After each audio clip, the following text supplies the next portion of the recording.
Amigas, amigos, bienvenidos a Galería VIP. Tenemos Elige no tener miedo con la conferencista, escritora, tanatóloga ante todo, Gaby Pérez Islas. Muchas gracias por estar aquí con nosotros. Muchas gracias a ti por esta invitación, encantada de estar con ustedes. ¿Cómo estamos? ¿Cómo está nuestro ánimo, grosso modo? En México, la cuestión del duelo nos tiene muy afectados desde hace mucho tiempo. La tanatología es reciente, vamos a llamarle en nuestro país, se desconocía mucho, pero hoy por hoy ya está siendo reconocida como una herramienta de acompañamiento, no solo para casos de muerte, como su etimología podría señalarte, sino también de todo tipo de pérdidas. Entonces ahí vamos, la verdad es que los tanatólogos picando piedra en este sentido. Tenemos de todo, secuestros, suicidios, divorcio, desempleo. Supongo que por todas estas ramas puede cruzar la ayuda de un tanatólogo. Por supuesto que sí. Un tanatólogo te da un acompañamiento. Te enseña que el dolor que tú tienes la opción de darle un sentido. No es, y eso me importa mucho que quede claro, no es que te pasó para que aprendas, porque luego la gente en su afán de ayudarte y de apoyarte te dice esas cosas como, seguro algo tenías que aprender. Es la cruz que te tocó. Es la cruz que te tocó, Sí, no, bueno. para algo, es que algo no habías aprendido y con esto ahora sí ya lo vas a aprender, pero yo no creo que la vida tenga esos métodos didácticos. Realmente lo que sucede es que las cosas pasan y es nuestra decisión o no extraer significado de ellas. Entonces, qué importante es que en México ya tengamos libros de tanatología mexicana, que no sean versiones, libros extranjeros, que no entiendan nuestra manera muy particular de vivir la pérdida, de vivir el dolor, de vivirlo en familia, como es en México. Pero es justamente ahí donde vienen mis contradicciones. O sea, por un lado le ponemos un altar a la muerte y por otro lado difícilmente aceptamos un duelo y lo hablamos y lo compartimos, mucho más ir a un especialista. Aunque va subiendo esta atención y la especialización, como en tu caso, es difícil llegar a eso. Tienes toda la razón. Es más fácil que yo te haga pan de dulce y me lo coma o yo le regale una calaverita a un niño con su nombre, cosa que a los extranjeros, bueno, vienen de todas partes del mundo a estudiarnos porque no lo pueden creer. ¿Qué es esto? ¿Cómo que le regalas una calavera a un niño? Parece que le deseas la muerte. Que hagas poemas, que hagas bromas, que saquemos canciones al respecto. Pero ahí yo estoy en control. Yo me burlo de la muerte, yo me río de ella, no ella de mí. El mexicano en realidad le tiene mucho miedo, no tanto a la muerte en sí, sino al cómo me voy a morir. Entonces, esto nos frena de realmente hablar lo que sentimos, pero es importante. Son temas que hay que poner sobre la mesa. Qué interesante, le tenemos miedo a cómo me voy a morir, pero muchos también le tenemos miedo a la vida y supongo que cuando les preguntas, bueno, ¿de qué tienes miedo de perderte, no? De no haber hecho qué, de no haber compartido, de no haber perdonado, ¿qué te dice la gente? Mira, aquí acabas de darle en el clavo justo. El primer tema de este libro de Elige no tener miedo es el miedo al abandono. Todos tenemos miedo al abandono en algún momento. Ese se va a conectar con un miedo a la muerte, a que tú me abandones muriéndote o que yo te abandone muriéndome. Pero realmente lo que hay detrás es un miedo a no haber vivido, a que cuando la muerte me sorprenda, yo diga, ay, no, espérame, 2, 3 añitos más para que ahora sí haga yo las cosas bien y con esto ahora sí somos grandes negociadores, ahora sí lo voy a hacer bien, voy a ser bueno, ahora sí voy a lograr lo que quería. O sea, atrás del miedo a la muerte se esconde un verdadero miedo a no haber vivido bien. Y hay personas que pasan toda su vida con miedo a que el día que se mueran mis papás no sé qué voy a hacer, si un día se muere un hijo mío, ay no, ni Dios lo quiera, ¿qué me va a pasar? Mi pareja. Y ese miedo es como traer un carro de carreras con el freno de mano puesto. Eventualmente le vas a tronar la caja de velocidades. Tenemos que amar y vivir sin tanto miedo. Esa es la elección que le pido a mis lectores que hagan. También somos codependientes. ¿Y cómo lo vamos a resolver? Claro, ¿no? Claro, y toco ese punto de la codependencia porque confundimos. El verdadero amor te habilita para vivir. Si yo amé y te amé bien, no tengo por qué estar inhabilitada para la vida ahora que no estás conmigo, porque el solo hecho de haber amado ya me hizo ser una mejor persona. Ya soy un mejor ser humano por el paso del amor por mi vida, por haber ido al encuentro existencial con otro. Pero la codependencia es, tú eres mi sustancia, yo tengo una vida satelital que gira alrededor tuyo y si te quitan de mi vida, me quitan el eje y estoy perdida sin ti. Por eso utilizamos esa palabra. No es perdí a un hijo o perdí a un esposo. Yo estoy perdida sin ellos. No sé quién soy si no soy la esposa de, la madre de o la empleada de determinada compañía. Pero eso apenas está también cambiando, ¿no? O sea, estamos viendo la independencia de la mujer, de repente que las familias empiezan cada uno de los miembros a tener su propia vida y eso cuesta trabajo. O sea, en otros países los hijos se van a estudiar a otras naciones y no hay ningún problema. Aquí es lo más complicado. Soltar al mexicano nos cuesta mucho. Sí tienes razón, hemos avanzado, sobre todo en independencia económica las mujeres, pero no en independencia emocional. Todavía nos falta mucho camino por recorrer, somos muy de apegos, tenemos ciertas cosas como muy grabadas, como ¿cómo voy a poder ser feliz si mi hijo murió? No, si un hijo mío murió, la felicidad para mí está cancelada. Perdón, pero la tanatología nos dice que sí es posible volver a ser feliz. No va a ser igual tu vida y no le estoy faltando el respeto a nadie porque sé que son duelos muy, muy dolorosos y lejos estaría yo de estar ofreciendo un libro de autoayuda barata de sí, échale ganas, sí se puede. No, claro que no, tengo un inmenso respeto por el doliente, son mis maestros verdaderos, pero sí creo que la felicidad es posible y que la mejor manera de honrar a alguien que nos amó y que hoy no está con nosotros es volviendo a ser felices, porque esa persona eso hubiera querido. Mira el clásico ejemplo en México, porque para los mexicanos la mamá es la mamá. Es muy importante tu mamá. Por eso cuando se enojan y te la tocan, ya se armó aquí pleito. Entonces, la mamá generalmente es quien más cree en ti, quien más porras te echaba. Si tú ibas a buscar un trabajo, mijita, tú lo vas a lograr, tú puedes, te apoyaba. Cuando ella no está, me parece una traición que entonces dejemos de luchar, dejemos de trabajar, dejemos de tener metas, porque ya no está ella ahí que crea en nosotros. Tenemos que aprender a oír su voz adentro de nosotros, que ahí resuena todavía. Y decir, voy por ti, mamá, por lo que me enseñaste. Mi mejor manera de que no te olvides, de que siempre sigas presente en mi vida, en la de mis hijos, y darte como una continuidad en mi vida, es seguir luchando y siendo feliz, que es lo que tú más disfrutabas, por lo que ella se esforzó. ¿Y cuando pierdes un hijo?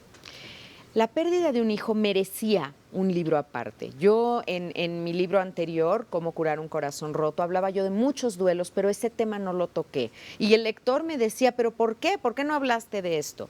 Creo que merece un tema totalmente aparte porque hay que dividirlo en varios.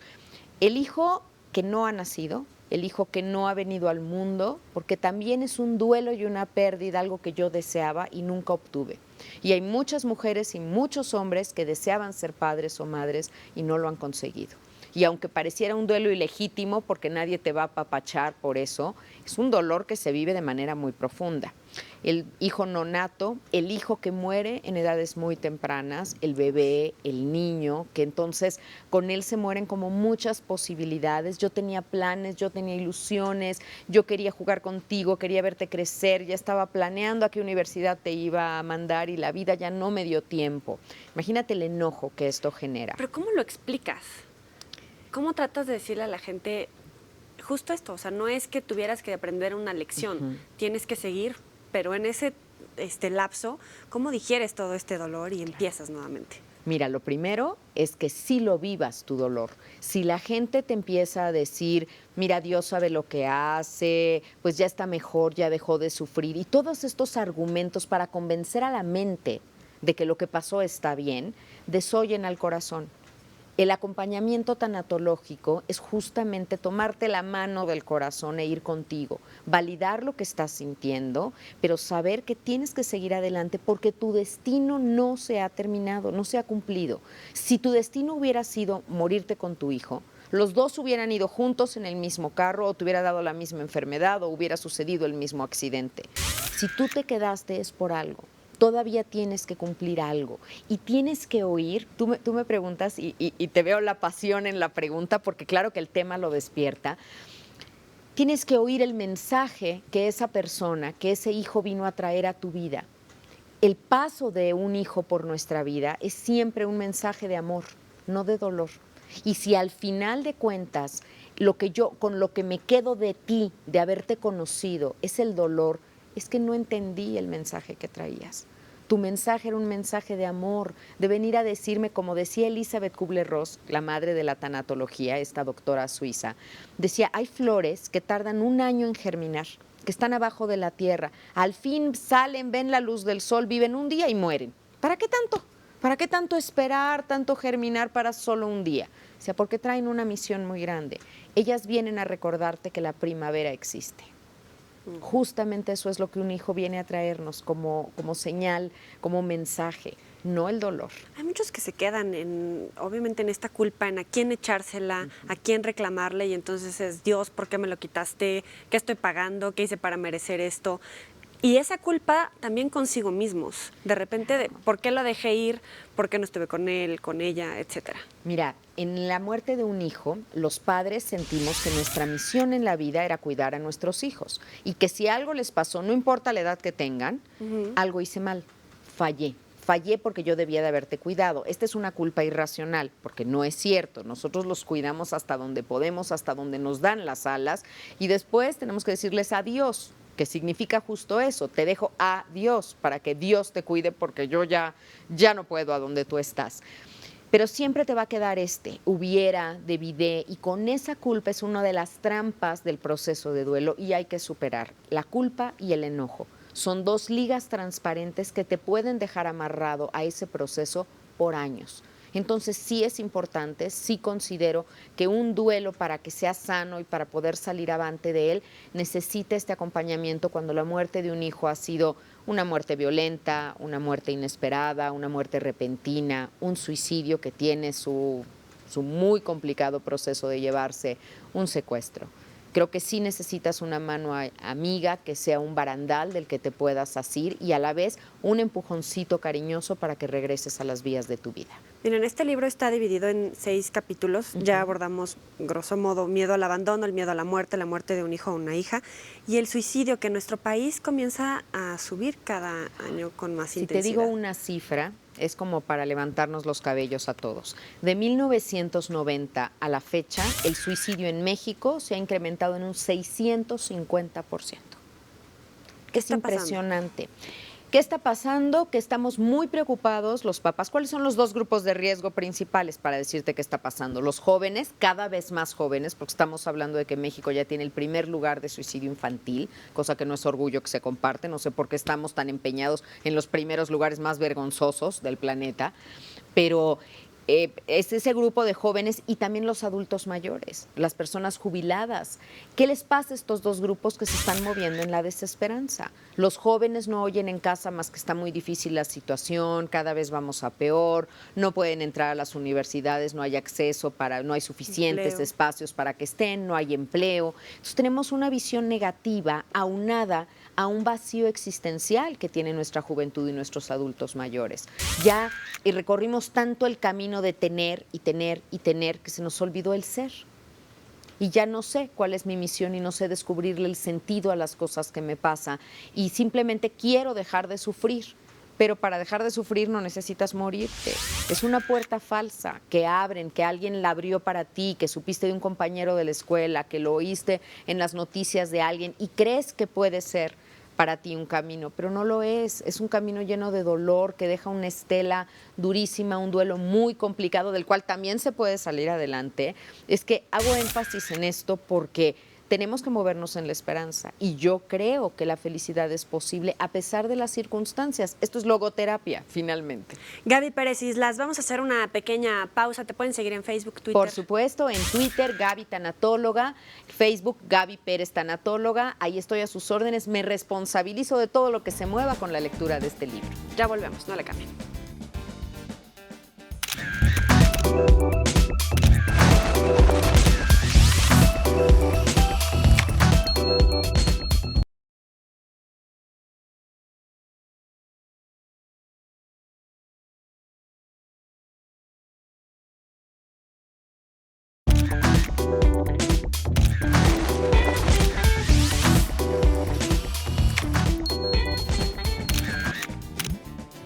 Elige no tener miedo es nuestra recomendación de hoy. Gaby Pérez Islas, no es un libro triste No, no. para cortarse las venas. Al contrario, es un libro que te reconecta con la vida. Yo he intitulado a este libro de Elige no tener miedo como una invitación a vivir y creo que es una invitación que difícilmente alguien me puede rechazar. ¿Por qué? Porque está lleno de testimonios, está lleno de historias de personas que han atravesado una noche oscura del alma y sin embargo han salido adelante. Es muy inspirador, nos regresa esa voluntad de vivir, de encontrarle un sentido. Reconocemos que esa es la mejor manera de honrar a alguien que no está, que es lo que hubiera querido esa persona y que es un buen homenaje, un tributo para alguien. No son las lágrimas, no es el dolor, no es el suicidio, no es querer dejar de vivir. El verdadero tributo es mi trabajo diario, mi esfuerzo. Y además, bueno, yo los invito un poco a movernos en una fe no religiosa, sino una fe entendida como sé que las cosas pasan como tienen que pasar, no como yo quisiera, pero ni voy a estar solo y siempre hay caminos. Hablábamos acerca de el suicidio, 10 elementos importantes, las causas y las verdades. ¿Qué más nos quieres agregar de esto? Mira, en el tema del suicidio es un capítulo que me interesa muchísimo por estas estadísticas que te digo y porque a mí me alarma como tanatóloga, con mayor frecuencia me están llamando para dar pláticas a colegios, instituciones públicas, particulares, cada vez a niveles más elementales. Estoy hablando de que ya hay suicidios de niños en primaria, quinto de primaria, primaria alta, primeros grados de secundaria. Y estoy yendo a dar pláticas informativas porque la mejor medicina siempre es la prevención, es cuidarlos. Entonces, hablar de estos temas no es ponerle ideas en la cabeza a los jóvenes. Los jóvenes ya tienen esas ideas en la cabeza. Lo que tenemos que hacer es hablar de ellas, sacarlas y ponerlas en común, que esa es la etimología de la palabra comunicación, comunicare, poner entre tú y yo, para entonces quitar esa presión de la olla express y compartirlo. ¿Qué estás pensando? ¿Qué piensas? ¿Te he visto triste? Hay una campaña ahorita grande en televisión de unos padres con los ojos vendados. ¿Qué significa esto? ¿Los ves o no los ves? ¿No te das cuenta que están sufriendo? ¿Cuáles son las señales que debemos de tomar en cuenta? Porque muchos dicen, el que se quiere suicidar va y se suicida y ni cuenta te das. Pero supongo que hay alarmas. Hay muchas alarmas y además, por ejemplo, ese que dices es un mito que viene aquí, entre los mitos y verdades. Se dice comúnmente perro que ladra no muerde, que es horrible, pero sé que lo dicen. Sí avisan. Yo creo que la mayoría de los suicidios se avisan. Lo que pasa es que tú no sabes interpretar esas señales, porque no tendrías que, porque no eres tanatólogo, no eres suicidólogo, entonces pues no tendrías que interpretarlo. Pero sí hay que estar muy alerta de que de una baja repentina en calificaciones, un desinterés y apatía por todo, que esté muy aislado, que empiece a regalar sus cosas, por ejemplo, que esté muy callado, que esté teniendo un alto consumo de alguna sustancia, de alcohol, o al que esté buscando evadirse, que tenga poca integración social. Este tipo de cosas nos tiene que llamar la atención y no decir, ay, son cosas propias de la edad, es que es adolescente, es normal. No. Y nosotros tenemos que seguir con una vigilancia estrecha, no persecutoria, pero es un acompañamiento y hacer presencia, porque lo que pasa es que los padres o los hijos de los adultos mayores estamos tan ocupados que dejamos de ver a nuestros seres queridos, y eso es muy triste. Pero en una sociedad donde le acabamos de poner la etiqueta de bullying, pero estamos acostumbrados en todos los niveles y nos hacemos oídos sordos a ese tipo de cosas. Claro. Incluso partiendo de la propia familia y las amistades. Sí. ¿Cómo frenar a estas malas influencias o estos agresores? Primero, darte cuenta que está pasando, el ver a tu hijo, si tú lo observas, que es el primer paso del método científico y ya se nos olvidó para poder hacer un trabajo profesional como padres, obsérvalo. ¿Por qué traes esos moretones? ¿Qué tienes? ¿Por qué traías rota la camisa? La persona que es molestada en la escuela o en la colonia no te lo va a llegar a contar porque justamente lo amenazan con eso. Y sabes que si tú cuentas, entonces le va a ir peor a tu familia o te va a ir peor a ti o ya me vas a ir a acusar con tu mami. Y está en este debatir. Pues primero es observar, y si yo noto eso, que tú sepas que tú cuentas conmigo y que yo te voy a creer. Lo más triste es que además de lo que me está pasando, no me lo crean en casa. No me lo crean, que yo llegue y yo le pueda contar a alguien, es que están abusando sexualmente de mí. Ay, por favor, ay, ¿qué cosas dices? ¿Tú qué imaginación tienes? ¿Cómo? O sea, peor que la violación en sí es la falta de credibilidad de un padre. Eso me hiere profundamente, igual si me están molestando. Yo tengo que saber que tengo equipo, que no estoy solo. porque la soledad es uno de los motivos que nos lleva a pensar que la vida no tiene sentido. Y en el último capítulo, que por eso dices que es exprofeso para nuestro país, el secuestro. El secuestro. El secuestro es un mal que nos está, bueno, lacerando las familias, desmembrando, si me permites el término. Es un duelo que se vive en silencio porque hay mucho miedo atrás, pero también había que poner herramientas para las familias que están viviendo esto o que ya lo han pasado. ¿Cómo se hace? ¿Cómo elaboras este duelo? ¿Cómo puedes guardar ese silencio que te pide la policía y esa discreción para el caso, pero al mismo tiempo tú estar apuntalado? ¿Cómo llevas a cabo este duelo tan complicado donde a veces no hay un cadáver, donde no le puedes dar un cierre o crees que no se le puede dar un cierre Sí porque se puede. no hay un cuerpo? Sí se puede, pero tienes que darle un cierre emocional, un cierre que no significa perder la esperanza de que él esté con vida, pero sí significa quitarle la tecla de pausa que le has puesto a tu vida, porque la vida debe de continuar. Hay muchas familias ahorita donde hay niños que no pueden sacar su pasaporte porque pues papá no está y no hay un acta de defunción y pues tiene que pasar un proceso largo antes de que les den esto, que no saben qué explicación darles a los amiguitos en la escuela porque papá no está, que las muchísimas viudas que no se asumen como tal y tienen detenida toda su vida por eso. Entonces, la vida hay que seguirla transitando, hay que esperar un tiempo prudente al principio y cuando no ¿Cuánto es volvemos eso? a tener señales, estamos hablando de meses. Si después de los primeros, del primer contacto pasan 3 meses, empiezan a bajar las posibilidades de que esto se vaya a lograr, y a menos de que sea una persona sumamente conocida, sumamente importante, todos somos importantes, pero me refiero social o públicamente hablando, esto puede durar más tiempo porque está habiendo una negociación para tal. Pero conforme pase el tiempo, tenemos que ser realistas que las esperanzas de que regrese tal vez son menos, pero no hay que abandonarnos en un pensamiento de negatividad, de atormentarnos de si esa persona estará sufriendo, estará frío. Ahí es donde entra la fe. La fe entendida como yo sé que no estás solo, yo sé que la vida cuida de ti, yo sé que a pesar de que esto parece absurdo y terrible, hay un orden que te cuida y que no va a permitir que sufras cosas innecesarias. ¿Cómo llegaste a especializarte en este tema? Mira, me lo preguntan mucho porque como es una profesión que no deja indiferente a nadie, cuando tú vas a una reunión y pues, ¿tú a qué te dedicas? Yo soy tanatóloga. Ay Dios, ¿no? Todo el mundo como o te empiezan a contar tragedias inmediatamente o se hacen un poquito a un lado y cruz, cruz. Mira, yo soy licenciada en literatura latinoamericana. Las letras y las personas son mi pasión. Estoy en este libro cumpliendo ambas. Y bueno, me empecé a especializar en literatura infantil, empecé a trabajar con niños con discapacidades y estudié para trabajar con ellos y ayudarlos con canciones, con masajes, en toda esta área de estimulación temprana que estuvo en nuestro país muy en boga hace unos años.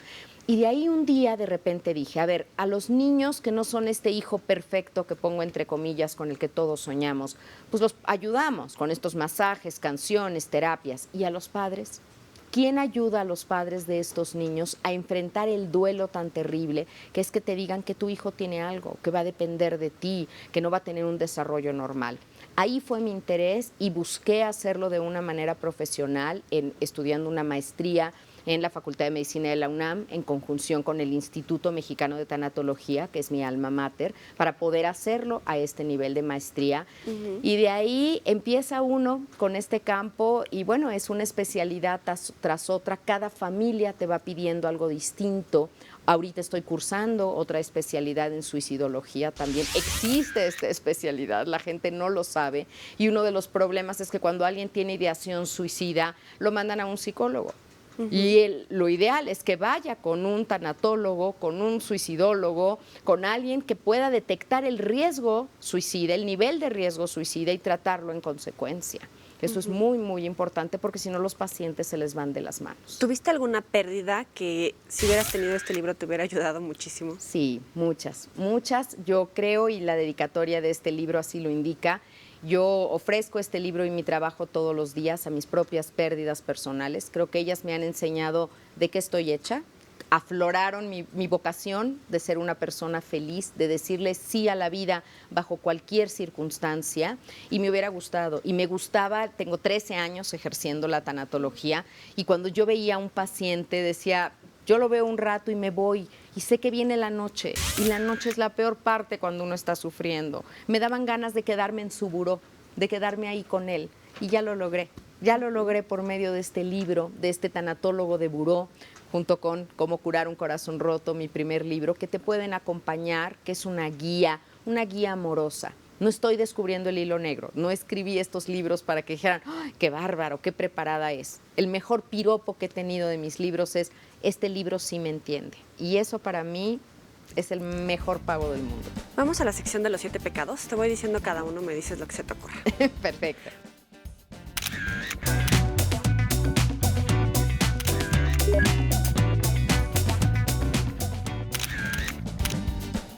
Gula, Exceso, lujuria, placer, pereza, castigable, soberbia, imperdonable, avaricia,